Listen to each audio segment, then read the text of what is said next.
Hi, welcome to the weekly Q&A with Dr. Roane. I'm Dr. Roane. So what I've done is I've put questions that were DM'd to me into this cup. I'm going to shake it around, pull the first one out, and answer it. Ideally, it will take less than 2 minutes, and hopefully can keep it short and sweet. So our question that I drew out is, how does alcohol affect sleep? So alcohol actually has two different effects on sleep. The first effect that's going to have on sleep is it is a sedative, central nervous system depressant, so it is going to make you more sleepy. So it's going to be easier to fall asleep after you've been drinking alcohol. Unfortunately, the other effect it has on sleep is it can create middle of the night awakenings.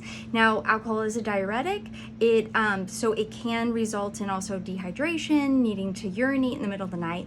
The other thing that it can do is if you have an underlying sleep-related breathing disorder or you're prone to those symptoms, it can worsen them. So what that means is if you are already experiencing something like obstructive sleep apnea, where you have hypopnea or apnea events in the middle of the night, it can make those worse. It can also increase snoring. So even if you aren't necessarily experiencing regular obstructive sleep apnea events, but you already snore, if you drink alcohol, it can make that worse and actually produce the obstructive sleep apnea events, whereas nights you're not drinking, it doesn't necessarily have that effect. So that wraps up our Q&A for this week. I look forward to chatting with you next week.